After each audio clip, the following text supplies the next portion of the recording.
Hey guys, welcome back to the channel. Today we're talking to an industry expert named Tim Bratz. Tim is an all-around great guy. He's a multifamily guru, if you will. He's got a ton of apartment units, and we're going to talk about that and kind of shed some light on the multifamily investing space since we talk so much about single family.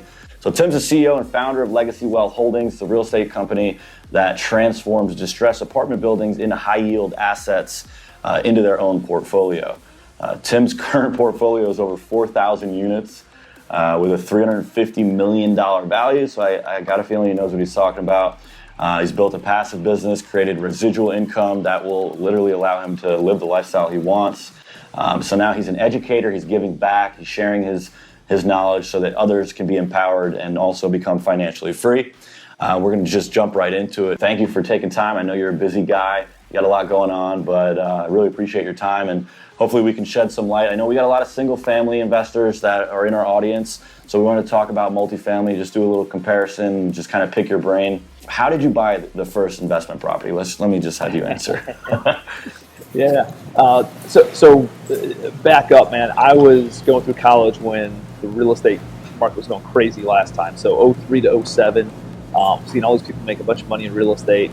And when I graduated from college in 07, I wanted to dive in. So got my real estate license. I think a lot of us kind of go through this step type program of thinking, hey, I want residual income, I want passive income. But then we got kind of stuck in the transactional side of things. And I thought you got involved in real estate by becoming a real estate agent first. And so I became a real estate agent. I worked for a commercial brokerage actually in New York City, and brokered one lease and just realized there's way more money in owning real estate than there is in brokering real estate. So then I moved down to Charleston, South Carolina, which is where I am now. And it's 08, 09 now, and the market just completely collapses. So, I think it was March, April of 2009, I'm looking to buy my first house. And what was awesome was all these properties started coming online at bank-owned prices for pennies on the dollar. What was not so awesome is that nobody was lending a punk 23-year-old kid with no experience money to do his first real estate deal in the worst housing recession ever. And so I had to get creative, man. I was like, who has money? And I'm looking at my buddies from college, and they're a year or two out making some money, but they're blowing it all at the bar, right? And they're spending it all on drinks and booze. And then I look at my family, and they're like, we're not giving you any money. No soup for you. I was like, who has money? Well, Uncle MasterCard has money, right? They already had I had a $3,000 limit on my credit card. And I heard from somebody that you can call up your credit card company and ask for a limit increase.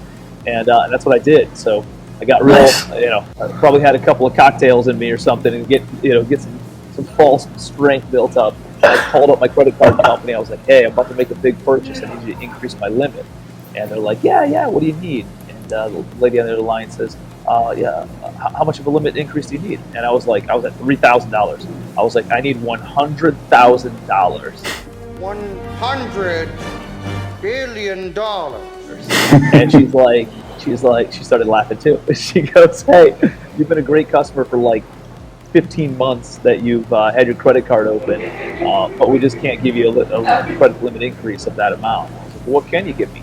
And she increased me to $15,000. So 1.5, and I was like, all right, great. And so this is like when they did like the balance transfer checks and all that kind of stuff too. Yep. And but I got her to send me some balance transfer checks, and I found the cheapest house on the MLS, man. In all of Charleston, South Carolina, it was listed for $25,000, and I made an offer just lowball at 12. They came back at 20. I came back at 14, which is really the most I could pay because I only had a $15,000 limit. That's cool. And they accepted it. And so I literally took a balance transfer check, like the perforated edges, and written out to the title company, gave it to the title or the closing attorney. He's like, dude, what the hell am I supposed to do with this? Go and deposit it and bring me like a bank check. So I did that the next day, and dude, just fumbled my way through it. Looked stupid. Who cares? Got me to where I am today. But I think a lot of people are afraid of looking dumb or making mistakes. The reality is you don't learn it without making mistakes. So you got to get that out there and start doing deals. That's awesome. That's such a great story. We have a lot of clients that are doing that now, and I remember back then we were getting those same balance transfer checks. It was a lot easier, but nowadays, we have a lot of people who are new investors that are doing the same thing. They're using credit to fund their deals. But we have a lot of seasoned people that are doing the same thing as well, buying more properties and adding more, rentals to their portfolio. So I just thought that was like so cool and ironic that you ended up getting your first property with credit, just like so many of our clients are doing. That's awesome. Yeah, dude. I think a lot of people give credit a bad rap. If you use it, it's a tool, right? If you use it for good, if you use it for investment purposes, it's an amazing tool. And since I sent you over that bio, I picked up another 550 doors, so I'm up to like $420 million in property value. But I've been able to buy $420 million of real estate using almost none of my own money. I have probably 125 grand of my own cash that I've ever invested into deals. And so it's like all of the other, I've been able to build my portfolio and build a multiple 8-figure net worth because I utilize credit, because I utilize other people's money. So I think if you know how to utilize it as a tool and not to go and buy friggin' liabilities with it, right? Use it to buy assets, then it can be a remarkable wealth building tool.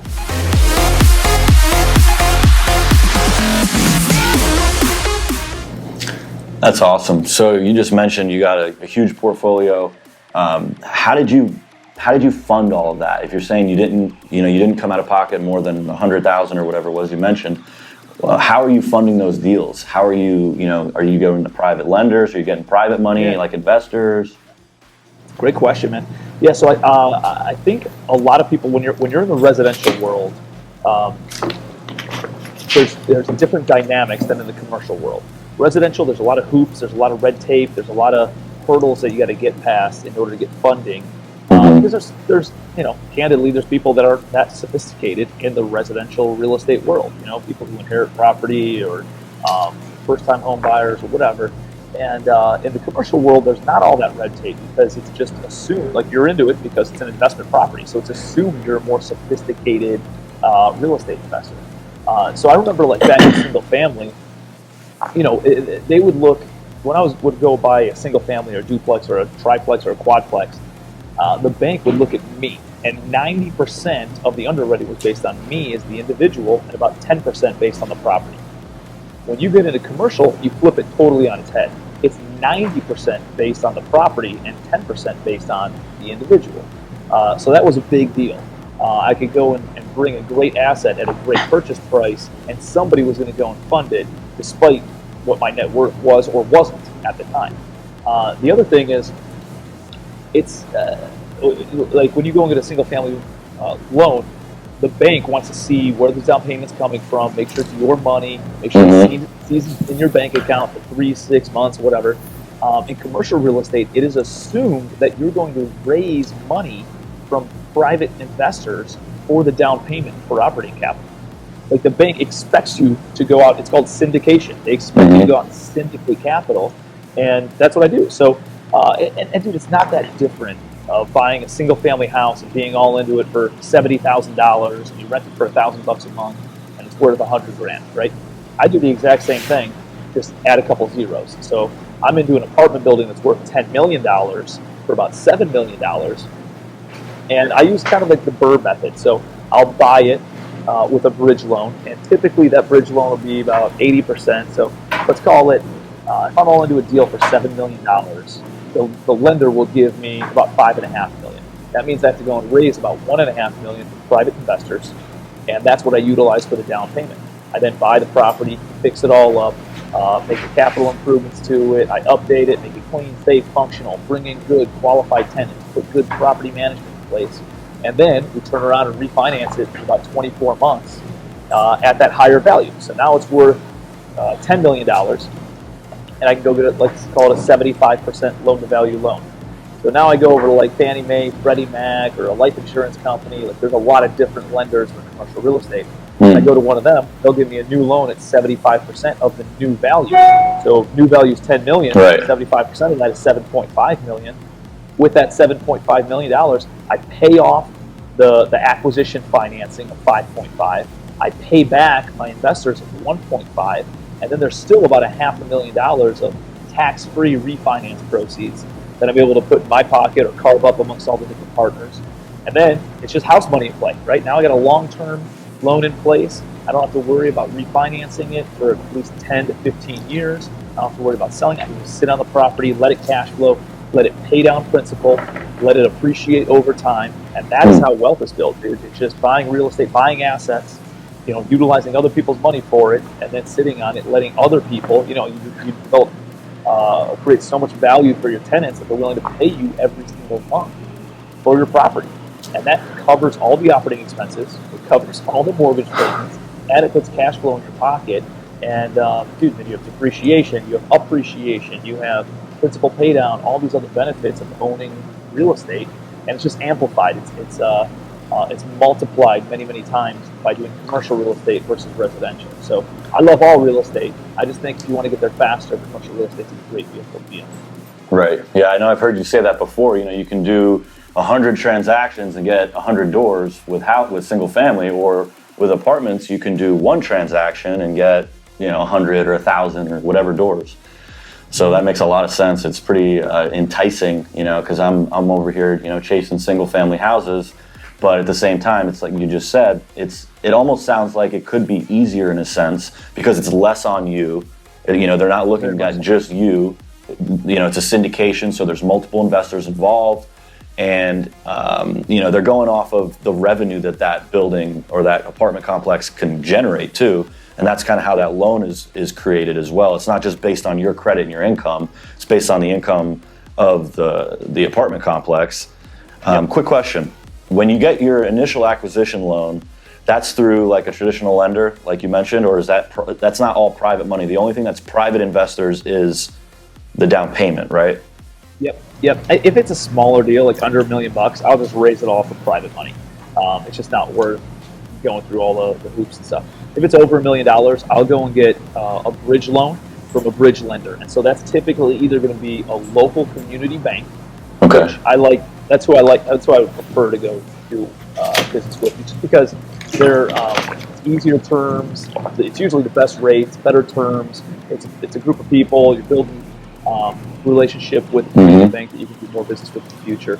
Or you can go to what's called a debt fund, and a bridge lender or a debt fund. It's essentially a hard money lender for multifamily property or for commercial property. So they're all over the place. You don't have to, when you think hard money, it's not like 15% and a few points like it is in the single family world. Instead, you can go to one of these guys. They're probably somewhere between the 6 to 10% range, for depending on the rate, along with like maybe 1 point. So not as expensive money.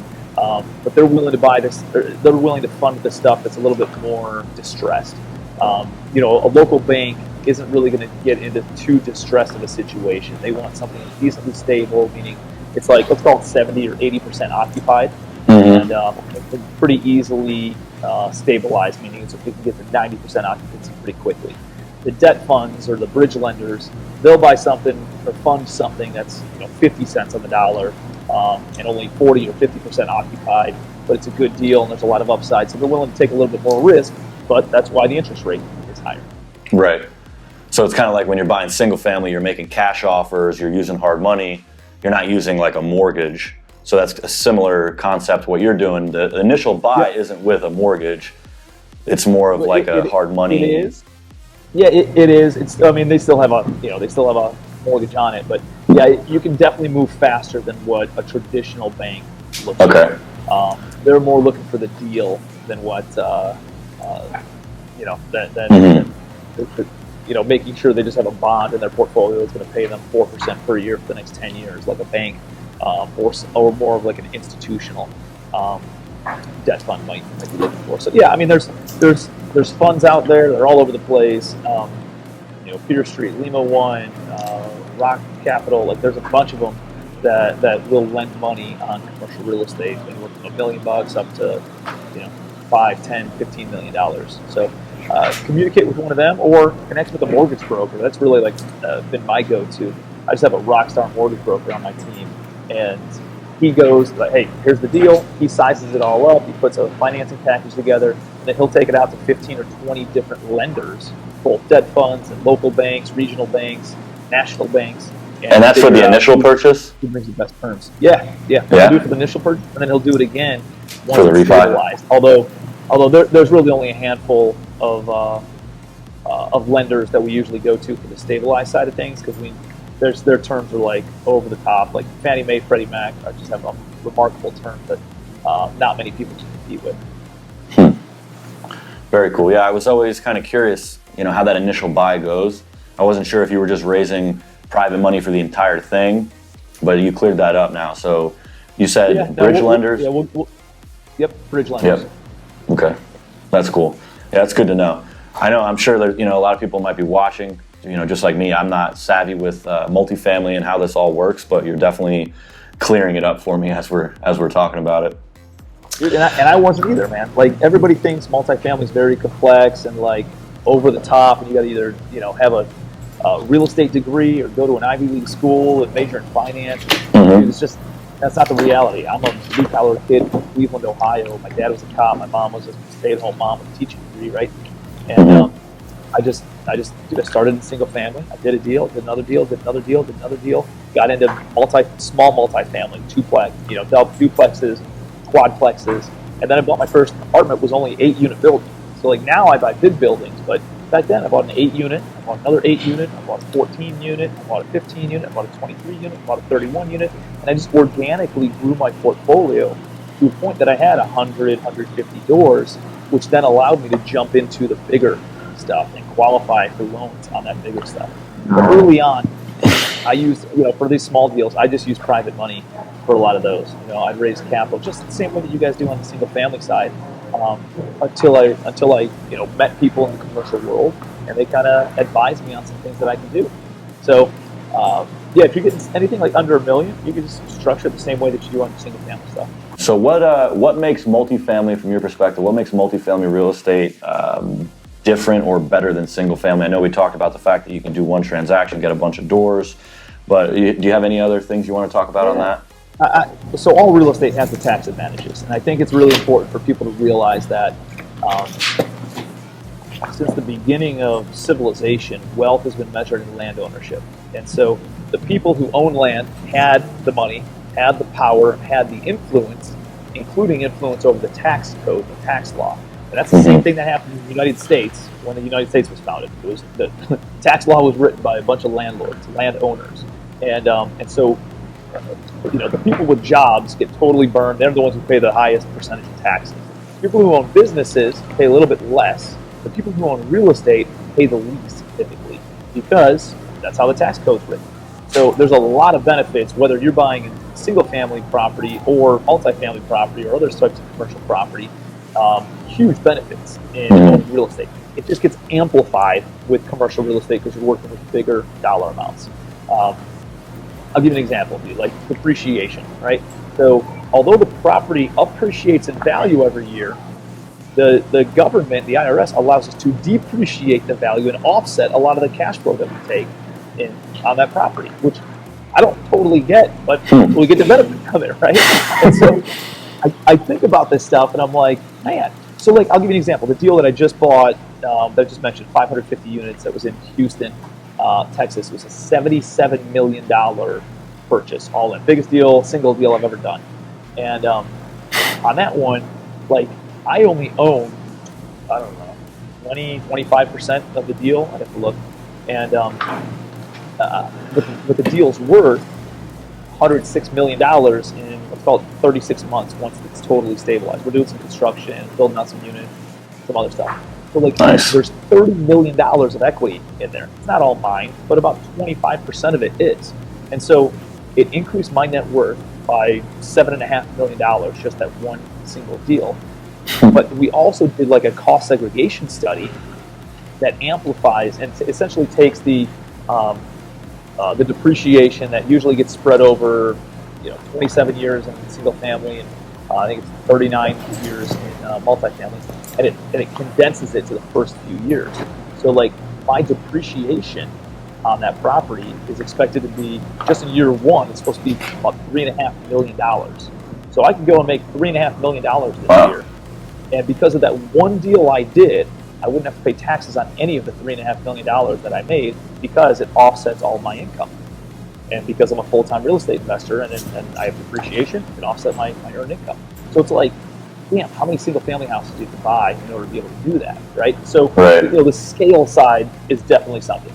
Going to 8 houses versus one 8-unit apartment building, right? Negotiating with one seller versus 8 sellers, getting one loan versus 8 loans, talking to one broker versus 8 brokers, going to collect rent from one location instead of 8 locations, one roof instead of 8 roofs, right? When you think about it, again, and I have good friends who crush it on the single family side and make a lot of money. Just for me and my ambitions and what my goals are, multifamily commercial just got me there way faster because of the scale of it.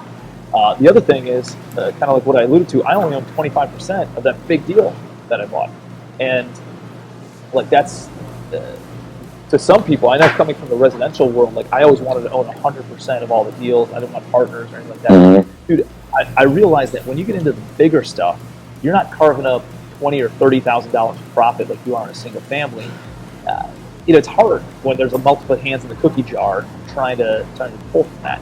When you get into commercial real estate and you're talking about $30 million or even $3 million of profit in any given deal, it allows you to then partner up with A players. And that's what helped me grow my team faster, because once you're doing once you're doing $1 million a year in revenue, you realize you got something. You prove the concept that your business can generate revenue and make money. It's kind of a hell zone though, because until you get up to $5 to $10 million, you don't really have enough excess capital to bring on a lot of A players, right? You can't bring on a multi-six-figure salary for a COO or an in-house attorney or a CFO or anything like that. So how do you get out of that phase? And for me, what I was able to do is I was able to joint venture on a deal-by-deal basis for each apartment building and attract an attorney and attract a COO, give them a little bit of equity in the deal, because that little bit of equity was worth hundreds of thousands of dollars. And although it wasn't actual cash that they received right then and there, it increased their personal financial statement, their net worth, by $300,000 or $400,000, and it allowed me to attract them into my world and partner up with them and lean on their expertise, where Tim didn't have to go do all the work like I did in the single family world, because again, it wasn't enough to excite anybody. So now I'm just doing bigger deals. Now there's more money in play, more profit in play. You can attract better caliber talent and partner up with people on a deal by deal basis. And then it allows me to stake to what I'm good at, which is usually raising money or the marketing side of things, source more deals. And it allows my team to go handle the operations, handle the capital management, and all the legal side of things. They do all the stuff that I'm not good at, I don't like doing. And because they can stay in their silo, because I can stay in my silo, dude, 1 + 1 = 3. We can accomplish way more as a team than we ever could doing business individually. And that's been a total game changer of going from a solo sport to a team sport. Nice. Do you do coaching? Do you guys have a coaching program that you guys offer for people that are trying to get into multifamily? I never really I never wanted to be that guy, the guru, right? But I'm a big believer. I told you my mom has a teaching degree, and she's big in the education space. And so I always tried to share knowledge on social media. Dude, you're on social media, you see how powerful it is. And if you just kind of give value and share knowledge, and I take my phone and walk around the property and be like, hey, here's the flooring we're putting in, and let's talk to the contractor. Let's go talk to my CPA. Let's go talk to my attorney. And I would just bring on other people and have them bring the value on social media. And I kind of caught the apartment wave a little bit before it became cool. I bought my first one in 2012. So by 2016, 2017, a lot of people saw that I was into apartments, and everybody wanted to get into apartments. And I get messages nonstop, dude, about do you coach, do you mentor, do you consult. So that turned into a simple 2-day boot camp called Commercial Empire. We hosted about 4 times a year. It used to be in person, now it's done virtually after COVID, which is cool because we took the price and significantly reduced it. But it essentially simplifies apartment investing and how to go from buying single-family houses and into multifamily, and then scaling your apartment portfolio that way. And so we do that, and then otherwise I just have a mastermind and get together with some other rock star entrepreneurs a few times a year. And you guys do deals together too, right? Hang out. A ton of deals, dude. It's amazing. Dude, joining a mastermind was I joined one in 2015, changed everything. 90 to 95% of all the money I've ever raised, which is north of $100 million of just private capital, just private money, was either directly sourced from a mastermind or introduced to me from somebody in a mastermind. It's stupid how much money and how many resources are in masterminds. And like, dude, you're going to pay for the education one way or another. You're going to pay for it through failing forward and screwing up. It's going to take more time. It's going to cost more money. Or if you just surround yourself with a bunch of rock star entrepreneurs who've already been there and done that, can help accelerate the growth curve, and you learn from their mistakes instead of you having to make them yourself. It's a lot cheaper. It's a lot faster. Right. Yep. Teaming up with people definitely can get you where you want to be way quicker. I know we've experienced that with like affiliate relationships and just bringing in talent. It's definitely the way to go. We're part of the same mastermind as well. I don't know if it's the same one you're talking about, but the family mastermind. You meet a lot of great people, and it just opens up a lot of doors. So if you guys are thinking about it, you should definitely hit Tim up about that mastermind. And if you're thinking about getting into multifamily. Before we wrap up, I just kind of want to get your perspective on like the current market and what you think of the current market, single family, multifamily, or just whatever you'd like to share about that. Yeah, man. Well, I'll tell you this. Like there's a lot of speculation going on. There's a lot of people who say, hey, this is going to happen or that's going to happen. And the reality is, dude, nobody knows, right? If you ask anybody what was going to happen, 14 months ago with real estate in 2020, you would have had 100% of people being wrong about what happened because COVID hit, a couple weeks later, and just turned everything on its head.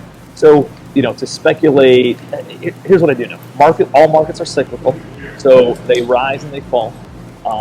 Nobody can time it perfectly. I believe that there's good deals today, and I believe there's bad deals today. I believe there will be good deals a year from now. I believe there will be bad deals a year from now.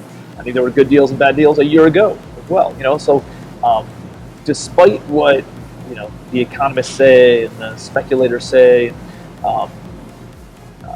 dude, if I see a good deal, I'm doing a good deal, right? I'm building my wealth. I'm not trying to time the market. I'm not like, nobody can do that. I'm not Nostradamus, either are you. Right. So I'm just looking for good deals, and I'm going to keep on taking those down. I do believe there's obviously a shift going on, big time, from, candidly, a lot of the blue states, people moving to the red states, A lot of people in the Northeast moving to the Southeast. A lot of people from the Pacific Coast moving a little bit inland and to the Sun Belt, into Texas, And so I think moving forward, there's definitely going to be some stirring of the pot in the North and the Pacific Coast.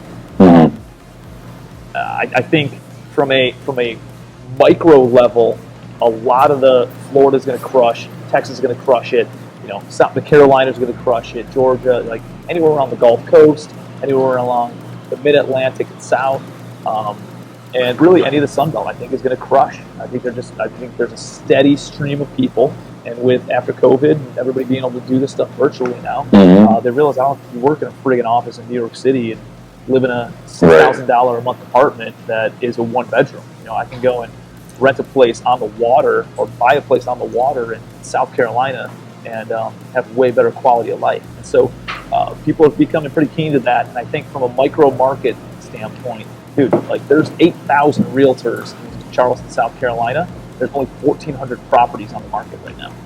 So like there's huge demand. Wow. Yeah, there's huge demand for property here. And I don't see that going away. I don't think it's going to be a bubble. I think it's a new normal in certain communities. Right. I do believe that if you're in, the New York, New Jersey, they're the easy ones to like come off the top of my head. I think people are moving away from there, man. I think they're moving away in droves, and dude, I think it's going to significantly impact the real estate. So, I don't really invest in those areas. I invest mostly in the Southeast. That's where the majority of my portfolio is, so I feel real good about it. And how is that looking? How is it looking as far as like your rents and all that? Yeah, I would say that rents are bumping up. The C-class stuff, there's still some tenants gaming the system and trying not to pay rent and stuff. But if you got good management in place, you're able to, and you take care of your property and you screen your tenants, you're in pretty good shape. The only tenants that are really gaming the system are ones that were in place when I bought the property, and they were still there before COVID hit, and I could get out. So I've just been dealing with that. But all the B class stuff, man, is easy. It's collecting. We're at 99.7% collections in most of our B class stuff, and then I didn't get into the Southeast for speculation. I don't like saying, oh, everybody's moving here, moving there. I think you can still make money in California. I think you can still make money in Seattle. I think you can still make money in New York. I think you just need to be able to buy your property at a basis low enough where then you can charge rent and have a nicer place at a lower rent or the same rent as the guy across the street. And if you can compete with them, like from a micro standpoint, you're going to be able to drive all the renters over to your building, and you're going to be in pretty good shape. So that's always been my philosophy in buying in the Southeast or anywhere that I buy. But I like the Southeast just because, dude, you don't get beat up by the snow and the salt and the freezing temperatures. Property taxes are lower down here. You get construction year round. There's just a lot of other benefits other than, the cherry on top is everybody's moving down there too. What about the fact that the inventory is so limited on the single family side of things? Do you think that means, more people are going to start renting apartments in those areas where the inventory is so limited? Or does that mean that people are moving out of apartments and trying to move into housing? I think it's all growing. And I think it can all grow as long as the population continues to increase in these markets. Right. There's going to be more demand for the apartments. There's going to be more demand for the housing. So, and they play off of each other a little bit, but really the people moving down to the Southeast right now, at least in like the more, bigger markets like the Charleston, the Savannah, and the Atlanta, like they might rent just because they need a place to stay until their house can get built or until they can find something they want to move into. But I mean, we're seeing a steady rise just in people that are going to stay too, not people that are looking to buy houses. So that's not something that I'm really concerned about at all. So you're not like seeing a bunch of people like moving out of an apartment, ending their lease early, going and buying a house. It's just everything is just kind of going up. I know that in New York, apartment sales were down like 50% or something like that a few months ago. I saw that. So a lot of people just are trying to move out of the city, it seems like, not necessarily move out of an apartment. There's still demand for apartment and single family housing. So that's cool. I just wanted to get your perspective on that. Yeah. I mean, you can see a lot of those markets. The New York market, I posted a graph the other day on Facebook and Instagram, and just like the rents in San Francisco have dropped like 4 or 5% in multifamily apartments, and New York's dropped like 25%, and New Jersey's dropped by 20%. So it's like there's these markets, and you see what's happening. Everybody's moving out, and they're moving away, or they're going and just finding a better lifestyle, making the same amount of money working remotely. So I think there's definitely going to be a pivot, man, in the world. I'm still doing good deals, right? Like I buy based on cash flow, not based on speculation or speculative appreciation. I'm buying at a low basis. I'm creating appreciation by putting sweat equity into my properties, and then I'm making sure that they cash flow. So regardless of what happens to the economy and the cycles that it goes through, I know that if I have enough tenants in place that can cover all my operating expenses, cover my debt service, and put cash in my pocket, I can ride out any sort of economic storm. Nice. Do you guys have like a link or something we could put in the video description to send people to you if they want coaching or if they want to get into Mastermind? Yeah. Social media is the best place to find me, either on Facebook or Instagram, or if you are interested in the coaching, it's commercialempire.com. So I appreciate that, man. Thank you for offering that up. Commercialempire.com. Absolutely. Thank you for being on this video with me. I really appreciate it. I know you're a busy guy. I don't want to take up too much more of your time. If you have any last minute words to the single family guy or woman who's on the fence about getting into multifamily, feel free to share any last minute thoughts. The most important thing is just take action, right? Like you can't learn how to swim by reading about swimming in a book. You got to actually get in the water. So jump in the water, go and do a deal. Like if you do the activity, you will learn how to do it better than trying to learn everything and then doing the activity. So pull the trigger. Money's cheap. Opportunities are out there. I wouldn't buy for speculation. I would buy for cash flow. I think cash flow is one of those like the lowest common denominator of whether or not a deal will work. If it'll cash flow, you can sit on it and you can ride out any sort of economic storm. It'll cash flow, you could sell it. It'll cash flow, you could refinance it. It'll cash flow, you could wholesale it. It'll cash flow, you could retail it out. Like there's so many different options on the if the property will cash flow. So go and buy a single family rental property and then scale up. Buy a duplex, buy a quadplex, buy an 8plex, buy a 6plex. Like don't wait for a 100-unit apartment building to fall in your lap, because it just doesn't happen that way. I organically grew with a bunch of small buildings before I could ever qualify for one of these big ones. But know that if you do come across a 100-unit and you're early on, and it's too big, too much for you to bite off on your own, hit me up. I'm happy to point you in the right direction, give you some insights, maybe even buy it from you or joint venture with you on it. So yeah, I'm around. I'm here to be a resource and connect you with the right people. Awesome. Well, thank you, Tim. I really appreciate it. And hopefully you guys like this video. Definitely like it if you haven't yet, and subscribe, hit the notification bell. And we'll have more videos out like this for you guys soon.